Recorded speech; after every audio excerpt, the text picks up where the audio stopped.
Hey, welcome to another product highlight video for Medical Gear Outfitters. We're going to talk about petroleum gauze here. So this is a 5x9 gauze here that has plenty of uses, and we're going to talk about a few of them here for you. So interesting enough, for many years, this is what people use for chest seals. Quite interesting, we had Vaseline gauze that you would pull this open. I'm not going to pull it up yet because we're going to take a little closer look here.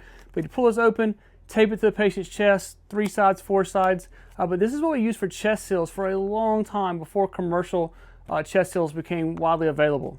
Another application this would be for is someone who has burns.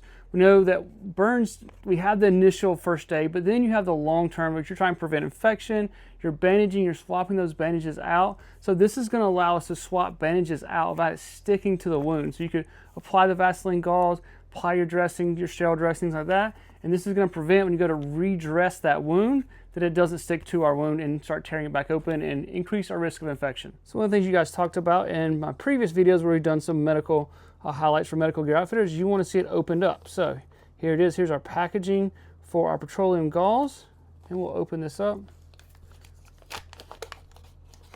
So you can kind of see the gauze here. It's really super sticky, which is why we use them for chest seals back in the day. Like you just take this wrapping right here, tape it on 4 sides, and that was your chest seal.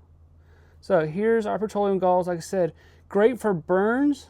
Put this on there, just going to stop the wounds from sticking. Even some kind of where you got some high friction areas where you're using diabetic supplies, things like that.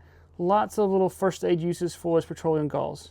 So if you're interested in purchasing this, I'll put a link down below. Thank you guys for the support.